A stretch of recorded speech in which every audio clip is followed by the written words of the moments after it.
Hello everyone, स्वागत है आपका एक और नए सेशन के अंदर। तो बच्चों, आज से हम स्टार्ट करने वाले क्लास 12 अकाउंट्स की एमसीक्यू सीरीज।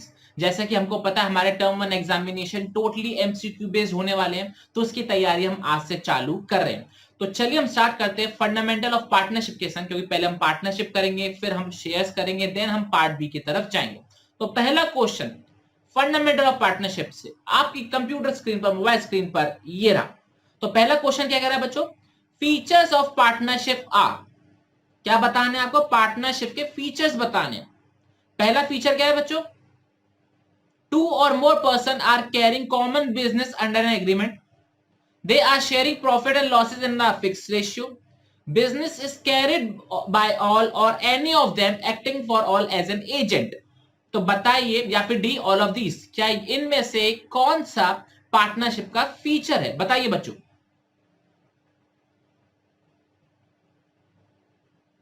तो बिल्कुल सही आंसर आते हुए मेरे पास इसका जो करेक्ट आंसर है वो है option number D, all of the above. कि हाँ भाई, पार्टनरशिप का मतलब ये है कि दो या दो से लोग ज्यादा बिजनेस करने वाले हैं, प्रॉफिट शेयरिंग रेशियो उनका पहले से ही फिक्स्ड होगा जो कि पार्टनरशिप डीड में होगा, और बिजनेस कोई भी कर सकता है, या तो सारे मिलकर बिजनेस करेंगे या सबके ब्याह पे कोई भी एक बिजनेस कर सकता है। तो इसका जो करेक्ट आंसर है वो है option number D, all of the above. अब आते हैं बच्चों क्वेश्चन नंबर 2 की तरफ। तो क्वेश्चन नंबर 2 क्या है, जरा देखेंगे एक बार। क्वेश्चन नंबर 2 कह रहा है हमारे पास, following are the essential elements of partnership except. यहां पे जो की वर्ड है बच्चों वो क्या है? एक्सेप्ट। नीचे दिए गए एलिमेंट्स में से कौन सी चीज असेंशियल नहीं है? पहला, एटलीस्ट 2% होने चाहिए। दूसरा, there is an agreement between all partners. तीसरा, equal share of profit and losses. और option number D, partnership agreement is for some business. तो मतलब ये क्वेश्चन में ये कहना चाह रहा है कि इसमें से कौन सा एलिमेंट मेजर या एसेंशियल नहीं है? 2%, एग्रीमेंट, इक्वल पीएसआर, या फिर एग्रीमेंट। बताइए मुझे इसका आंसर क्या होगा। तो चलिए बच्चों, करते हैं इसके आंसर को हम डिस्कस। देखो, सबसे पहले एटलीस्ट 2% होने चाहिए पार्टनरशिप के अंदर, यस। उनके बीच में एक एग्रीमेंट होना चाहिए, यस। क्या इक्वल प्रॉफिट शेयर होना जरूरी है? नो, इक्वल प्रॉफिट शेयर होना जरूरी नहीं है। और चौथा, पार्टनरशिप एग्रीमेंट बिजनेस के लिए होना चाहिए, बिल्कुल होना चाहिए। तो बच्चों इसका आंसर होगा option number C, equal profit and losses. ये होना बच्चों जरूरी नहीं है। अब बच्चों बात करते हैं क्वेश्चन नंबर 3 की तरफ। क्वेश्चन नंबर 3 क्या बोल रहा है? In partnership the act of any partner is, in case of partnership the act of any partner is binding on all partners, binding on that partner only, binding on all partners except that particular partner, या none of the above। सबसे पहले इस question का मतलब समझते हैं। Question ये कहना चाह रहा है कि अगर पार्टनरशिप के अंदर कोई भी एक पार्टनर कोई भी काम कर देता है तो उसका जिम्मेदार कौन माना जाएगा? सारे पार्टनर माने जाएंगे, या सिर्फ वही पार्टनर माना जाएगा, या फिर उस पार्टनर को छोड़ के सारे पार्टनर माने जाएंगे, या कोई भी नहीं माना जाएगा? तो बताइए मुझे इसका आंसर क्या होगा। तो बिल्कुल सही आंसर आया मेरे पास, A for apple, binding on all partners. कोई भी पार्टनर कोई भी काम करता है, कोई भी कांड करता है, तो सारे पार्टनर्स जिम्मेदार माने जाएंगे। इसको कहते हैं म्यूचुअल एजेंसी। ये आपको चीज क्लियर हो गई, बहुत बढ़िया। अब बच्चों बात करते हैं क्वेश्चन नंबर 4 की तरफ। क्वेश्चन नंबर 4 क्या है? Which of the following statement is true. नीचे दी गई बातों में से कौन सी बात सही है? पहला, a minor can not be admitted as a partner. मतलब 18 साल से किसी भी कम उम्र के व्यक्ति को हम पार्टनर नहीं बना सकते। A minor can be admitted as a partner only into the benefits of the partnership. ठीक है, पार्टनर तो बना सकते हैं लेकिन फायदे के लिए। या फिर तीसरा, a minor can be admitted as a partner but his right and duties and ability liabilities are same of adult partners. मतलब क्या माइनर को हम एडमिट भी कर लेंगे और बिल्कुल जैसे एक एडल्ट पार्टनर की ड्यूटीज एंड राइट्स होते हैं, लाइबिलिटीज होती, वैसी उसकी मानी जाएगी। या फिर D, none of the above. तो बताइए बच्चों इसका आंसर क्या होगा। जरा देखते हैं ऑप्शंस मेरे पास जो आ रहे हैं। ओके ओके ओके ओके, तो बच्चों चलिए करते हैं इसका आंसर डिस्कस। और इसका जो करेक्ट आंसर है वो है ऑप्शन नंबर बी। माइनर को एज अ पार्टनर हम एडमिट कर सकते हैं लेकिन सिर्फ बेनिफिट्स के लिए। उसको बिल्कुल नहीं कर सकते, ये ऑप्शन गलत है। सारी ड्यूटीज एंड लाइबिलिटीज उसकी वैसी होगी जैसे एडल्ट पार्टनर की है, ये भी बात गलत है, और नन ऑफ द अब तो है ही गलत। ये कहां दे रखा है बच्चों? ये दे रखा है आपका पार्टनरशिप एक्ट 1932 में प्रोविजन दे रखा है कि हाँ हम माइनर को पार्टनर बना सकते हैं, लेकिन तब जब उसे बेनिफिट होगा ऑर्गेनाइजेशन का, उसको लॉसेस के लिए या फिर सारी duties and rights and liabilities के लिए उसको हम जिम्मेदार नहीं ठहरा सकते हैं। ये चीज समझ में आ रही है बच्चों? ओके। अब बच्चों बात करते हैं क्वेश्चन नंबर 5 की तरफ। क्वेश्चन नंबर 5 क्या बोल रहा है? Sleeping partner are those who, सोते हुए पार्टनर कौन होते हैं? पहला option, take active part in the conduct of business but provide no capital however salary is paid to them. दूसरा, do not take any part in the conduct of business but provide capital and share profit and losses in the agreed ratio. Option number C, take active part in the business of the take active part in the conduct of the business but provide no capital, however share profit losses in the agreed ratio. Do not take any part in the conduct of the business, contribute no capital, however share profit and losses in the agreed ratio. तो बताइए बच्चों इसका answer क्या होगा? ये आपका बच्चों क्या कहते हैं, ये बिजनेस स्टडीज के सेकंड चैप्टर का भी एक एमसीक्यू बन सकता है, जो है ना हमारा फॉर्म्स ऑफ पार्टनरशिप, उसमें हमने पढ़ा था टाइप्स ऑफ पार्टनर, उसमें एक स्लीपिंग पार्टनर था, तो ये वहां से भी बन सकता है। क्लास 11th की बिजनेस स्टडीज का भी एमसीक्यू बन सकता है, बट आप क्लास 12th के अंदर है, तो आप क्लास 12th के हिसाब से मुझे इसका आंसर बताइए क्या होगा। इसका answer option number A, option number B, option number C या फिर ऑप्शन नंबर डी। तो मेरे पास जो आंसर आ रहा है वो बिल्कुल सही आंसर आ रहा है। उसका जो करेक्ट आंसर है वो है option number B, do not take any part in the conduct of the business but provide capital and share profits in the agreed ratio। जो स्लीपिंग पार्टनर होता है बच्चों, कौन सा पार्टनर होता है? जो बिजनेस की एक्टिविटीज में पार्टिसिपेट नहीं करेगा, पैसा लगाएगा बिल्कुल लगाएगा, रिस्क लेगा बिल्कुल लेगा, प्रॉफिट में हिस्सा लेगा बिल्कुल लेगा। ये आपका ऑप्शन बच्चों क्लियर हो गया अच्छे से, बहुत बढ़िया। अब बच्चों बात करते हैं क्वेश्चन नंबर 6 की। क्या है question number 6? The relation of partner with the firm is that of, the relation of a partner with the firm is that of owner, agent, an owner and an agent या फिर D manager. तो बताइए बच्चों इसका answer क्या होगा? Owner, agent, owner and agent या फिर मैनेजर।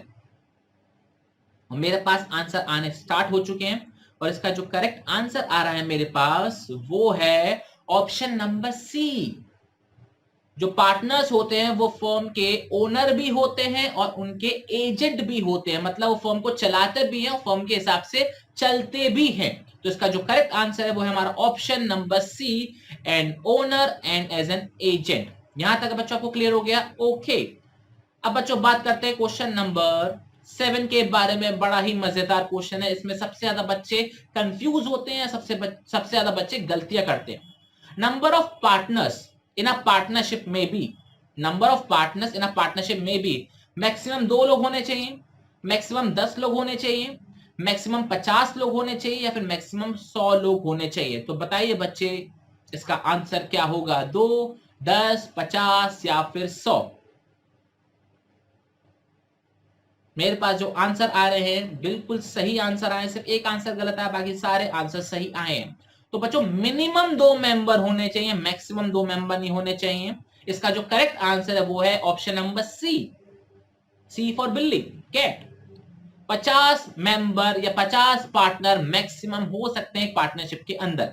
अब जरा क्लैरिफाई कर देता हूं इसका आंसर 100 क्यों नहीं है। बच्चों कानून के अंदर, कंपनीज एक्ट के अंदर हमको 100 लिमिट दे रखी है, बट एज पर गवर्नमेंट रूल्स 50 मैक्सिमम लिमिट है। तो इसका जो करेक्ट आंसर माना जाएगा वो होगा option number C, maximum 50 partners can be there. यहां तक बच्चों आपको अच्छे से क्लियर हो जाना चाहिए। अब बच्चों बात करते हैं क्वेश्चन नंबर 8 की तरफ। क्वेश्चन नंबर 8 क्या बोल रहा है? Liability of a partner is, liability of a partner is limited, unlimited, determined by court या फिर determined by the partnership act. Liability का मतलब ये होता है कि कल को कोई नुकसान हो गया, कल को कुछ भरपाई करनी पड़ गई, तो लायबिलिटी पार्टनर की कितनी होगी? लिमिटेड होगी, अनलिमिटेड होगी, डिटरमाइंड बाय कोर्ट होगी या फिर डिटरमाइंड बाय पार्टनरशिप एक्ट होगी। तो बताइए बच्चों इसका आंसर क्या होगा?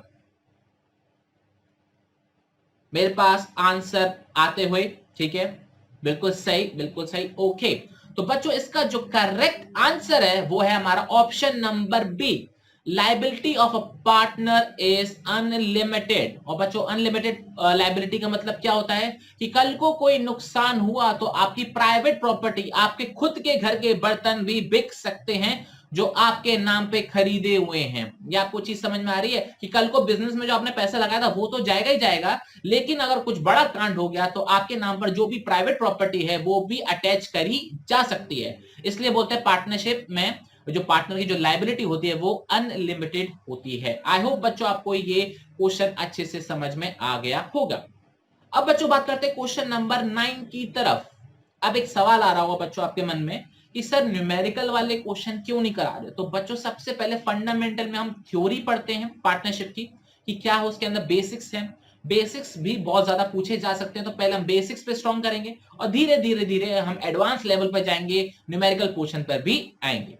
तो बच्चों क्वेश्चन नंबर 9 आपके स्क्रीन पर क्या दे रखा है, which of the following is not an essential feature of a partnership. फिर से कैसे ही सेम क्वेश्चन हमने पहले भी पढ़ा था, दोबारा आ गया है।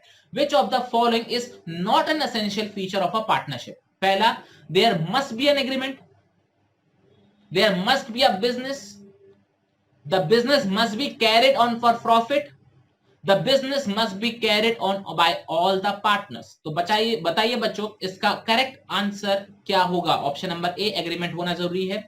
ऑप्शन नंबर बी, बिजनेस होना जरूरी है। ऑप्शन नंबर सी, बिजनेस को प्रॉफिट के लिए करना जरूरी है। या फिर डी, बिजनेस को सारे पार्टनर्स के द्वारा करना जरूरी है। तो जरा चेक करते हैं इसका जो करेक्ट आंसर आ रहा है वो। ओके, मेरे पास बहुत सारे आंसर आते हुए, ए बी सी सारे टाइप के ऑप्शंस आ रहे हैं। तो इसका जो करेक्ट आंसर है बच्चों वो है option number D, the business must be carried on by all partners. ये एसेंशियल फीचर नहीं है। बताता हूं क्यों। एग्रीमेंट होना जरूरी है, बिल्कुल होना जरूरी है। बिजनेस होना जरूरी है, ये भी जरूरी है। प्रॉफिट के लिए होना चाहिए, भैया बच्चों बिजनेस प्रॉफिट के लिए ही करा जाता है, लेकिन बिजनेस सारे पार्टनर्स के द्वारा ही कराया जाए ये जरूरी नहीं है। हमारी डेफिनेशन क्या बोलती है, carried on by all or any of them acting for all. या तो सारे कर लो या सबके बिहाफ पे कुछ कर लो, लेकिन बिजनेस किसी ना किसी को तो करना है। तो this is not the compulsory feature. हो भी सकता है और नहीं भी हो सकता है। आई होप आपको ये पॉइंट नंबर डी अच्छे से समझ में आ गया होगा। अब बच्चों बात करते हैं क्वेश्चन नंबर 10 की तरफ। क्वेश्चन नंबर 10 बहुत ही इंटरेस्टिंग क्वेश्चन है। मैक्सिमम बच्चे इसका आंसर गलत देते हैं। देखते हैं कि आप इसका आंसर सही दे पाते हो कि नहीं। क्वेश्चन नंबर 10 क्या है, X Y Z are partners sharing profit and losses equally. इनका जो पीएसआर है वो क्या है, इक्वल है, मतलब 1:1:1। Their capital balances as on March 31, 2012 are 80,000, 60,000, 40,000। ठीक है। Their personal assets are worth as X के 20,000, वाई के 15,000 और जेड के 10,000। ठीक है। कैपिटल उनकी 80, 60, 40 है और पर्सनल एसेट कितने हैं, 20, 15 और 10। The extent of their liability in the firm would be, मतलब उनकी लाइबिलिटी कितनी है, कितनी मैक्सिमम उनकी लाइबिलिटी बची हुई है वो बतानी है हमको। ए की 80, 60, 40 या फिर 20, 15, 10 या फिर 1,75,000 या फिर 50,000 या फिर इक्वल। अब क्वेश्चन क्या है जरा पहले उसको थोड़ा सा अंडरस्टैंड कर लेते हैं। बच्चों थोड़ी देर पहले हमने क्या पढ़ा था, पार्टनरशिप में जो पार्टनर्स की जो लायबिलिटी होती है वो क्या होती है, अनलिमिटेड होती है। तो वही इस क्वेश्चन में पूछना चाह रहे हैं कि कैपिटल उनकी उतनी है, पर्सनल असेट्स उनके उतने हैं, तो बताइए उनकी लायबिलिटी अब कितनी बनती है। पहला, जितनी उनकी कैपिटल है वो, दूसरा जितने उनके पर्सनल एसेट है वो, तीसरा इन दोनों को जोड़ दो, या फिर चौथा इक्वल है सबकी। तो बताइए बच्चों इसका आंसर क्या होगा। तो चलिए बच्चों करते हैं इसके आंसर को हम डिस्कस। देखो जैसा कि हमको पता है कि पार्टनर्स की जो लायबिलिटी होती है वो अनलिमिटेड होती है, मतलब उनका खुद का जो पैसा लगा हुआ है वो तो रहेगा ही रहेगा, लेकिन उनके पर्सनल एसेट्स को भी हम अटैच कर सकते हैं। ये आपको चीज क्लियर होगी बच्चों। ओके, अब क्वेश्चन में क्या देखा है, इनकी जो कैपिटल है वो 80, 60, 40 है, वो बिजनेस में लगी हुई है। उनके जो पर्सनल एसेट है वो कितने, 20, 15 और 10 के। यहां तक तो आपको क्लियर है। और क्योंकि लायबिलिटी अनलिमिटेड होती है तो मतलब उनके पर्सनल असेट्स को भी काउंट किया जाएगा। यस, उनके पर्सनल असेट्स को भी काउंट किया जाएगा। तो उनकी जो टोटल लायबिलिटी है वो कितनी होनी चाहिए? उनकी खुद की कैपिटल प्लस उनके पर्सनल असेट्स, उनकी जो टोटल पैसा जो वो लायबल है देने के लिए वो कितना है? जो उनका कैपिटल है वो प्लस उनका जो पर्सनल असेट है वो। लेकिन लेकिन लेकिन उनका जो कैपिटल का पैसा है वो तो ऑलरेडी बिजनेस में इन्वेस्टेड है। वो तो आई एम सॉरी, वो तो ऑलरेडी बिजनेस में इन्वेस्टेड है। जो उनकी कैपिटल 80,000, 60,000, 40,000 वो तो ऑलरेडी बिजनेस में इन्वेस्टेड है ना। अगर अब दोबारा पैसे मांगे गए तो उनसे कितने पैसे मांगे जाएंगे? उसके पर्सनल एसेट के पैसे मांगे जाएंगे। 80, 60, 40 तो ऑलरेडी बिजनेस में इन्वेस्ट हो गए, अब तो उनसे दोबारा नहीं मांगे जाएंगे। लेकिन कल को कोई कांड हो गया और उनके पर्सनल एसेट को भी अटैच करना पड़ा तो अब उनसे कितने पैसे लिए जाएंगे? उनके पर्सनल एसेट जितने के हैं उतने पैसे लिए जाएंगे। मतलब 20,000, 15,000, 10,000। तो इसका जो करेक्ट आंसर होगा बच्चों वो होगा हमारा ऑप्शन नंबर बी, 20,000, 15,000, 10,000। मैं एक बार आपको फिर से बता देता हूं क्योंकि काफी बच्चों को एक बार में पहले नहीं पढ़ा होगा। वैसे पार्टनर्स की जो लायबिलिटी होती है वो अनलिमिटेड होती है, मतलब उनका बिजनेस में जो पैसा लगा है वो भी काउंट होगा प्लस उनकी जो पर्सनल एसेट है वो भी काउंट होंगे। यहां तक तो क्लियर है? ओके। अब बिजनेस में तो पैसा ऑलरेडी इन्वेस्टेड है, वो तो कहीं और जाएगा नहीं, लेकिन उनके पर्सनल एसेट भी अटैच किए जा सकते हैं। तो इसका जो करेक्ट आंसर है वो है हमारा ऑप्शन नंबर बी। बिल्कुल सही आपने गेस किया, 20,000, 15,000 एंड 10,000। अब बच्चों बात करते हैं क्वेश्चन नंबर 12 की। क्वेश्चन नंबर 12 बहुत ही बढ़िया है, थोड़ा यूनिक सा क्वेश्चन है, जरा देखते हैं। When is the partnership act enforced? When is the partnership act enforced? मतलब क्या बोला जा रहा है क्वेश्चन के अंदर कि पार्टनरशिप एक्ट कब फोर्स में आता है, कब पार्टनरशिप एक्ट की सुनी जाएगी? पहला, when there is no partnership deed। दूसरा, when there is a partnership deed but there is a differences of opinion between the partners। Option number C, when the capital contribution by the partner varies। या फिर D, when the partner's salary and interest on capital are not incorporated in the partnership deed। तो ये बोला जा रहा है कि हम पार्टनरशिप की तरफ कब देखते हैं, पार्टनरशिप एक्ट की तरफ हम कब देखते हैं? जब पार्टनरशिप डीड नहीं होती, या पार्टनरशिप डीड होती लेकिन डिफरेंसेस ऑफ ओपिनियन होते हैं, कैपिटल अलग अलग कंट्रीब्यूट करी होती है, या फिर पार्टनरशिप डीड के अंदर सैलरी और आईओसी की बात नहीं हो रही होती है। तो बताइए बच्चों हम पार्टनरशिप एक्ट को कब देखते हैं? तो बच्चों इसका जो करेक्ट आंसर है वो है हमारा option number A, when there is no partnership deed. हमने बच्चों जब हमने पहली बार पार्टनरशिप हम पढ़ते हैं तो हमको बताया जाता है कि अगर पार्टनरशिप डीड साइलेंट हो तो no IOC, no IOD, no salary, no commission, PSR equal माना जाएगा और इंटरेस्ट ऑन लोन 6% दिया जाएगा। तो ये सब कहां दे रखा होता है? ये सब पार्टनरशिप एक्ट के अंदर दे रखा होता है। तो जब भी पार्टनरशिप डीड साइलेंट होती है या जब भी पार्टनरशिप डीड नहीं होती है तो हम क्या करते हैं? बिल्कुल सही, हम कहां देखते हैं? हम पार्टनरशिप एक्ट के अंदर देखते हैं। ये आपको चीज क्लियर हो गई? ओके। अब बच्चों बात करते हैं क्वेश्चन नंबर 13 की तरफ। क्वेश्चन नंबर 13 क्या दे रखा है? In the absence of partnership deed, interest is allowed on partners capital। जब पार्टनरशिप डीड नहीं होती है, जब पार्टनरशिप डीड नहीं होती है तो इंटरेस्ट ऑन पार्टनर्स कैपिटल कितना दिया जाता है? 5%, 6%, 12% या फिर नो इंटरेस्ट इज अलाउड। तो बताइए बच्चों इसका जो करेक्ट आंसर है वो क्या होगा? और सब बच्चों के आंसर लाइन से आ रहे हैं एकदम गलत। जब पार्टनरशिप डीड साइलेंट होती है तो इंटरेस्ट ऑन पार्टनर्स कैपिटल बिल्कुल भी नहीं दिया जाता। इसका जो करेक्ट आंसर है वो option number D, no interest is allowed. बच्चों इंटरेस्ट ऑन लोन 6% दिया जाता है, इंटरेस्ट ऑन कैपिटल नहीं दिया जाता है। तो बच्चों ये मिस्टेक एग्जाम में बिल्कुल भी मत करना। Interest on loan is 6% per annum but there is no IOC, no IOD, no salary, no commission. ये चीज क्लियर हो गई? ओके। अब बच्चों बात करते हैं क्वेश्चन नंबर 14 की तरफ। क्वेश्चन नंबर 14 क्या दे रखा है? In the absence of partnership did the allowable rate of interest on partners loan. बच्चों ये इसका आंसर मैं बता रहा हूं, इसका आंसर क्या है? 6% पर एनम सिंपल इंटरेस्ट। आपने इसका आंसर ऊपर वाले में दे दिया था, दोनों ही क्वेश्चन हमारे हो गए लगातार। जब पार्टनरशिप डीड साइलेंट होता है तो no IOC, but interest on loan कितना होता है 6% पर एनम होता है, वो भी सिंपल इंटरेस्ट। यहां तक बच्चों आपको अच्छे से क्लियर हो गया होगा। अब बच्चों बात करते हैं क्वेश्चन नंबर 15 की तरफ। क्वेश्चन नंबर 15 क्या दे रखा है, जरा एक बार हम रीड करते हैं। क्वेश्चन नंबर 15 क्या है, A and B are partners in a firm without any agreement, उनके बीच में एग्रीमेंट नहीं है, ठीक है। A has withdrawn ₹50,000 out of his capital as drawings, ठीक है, okay. Interest on drawings may be charged from A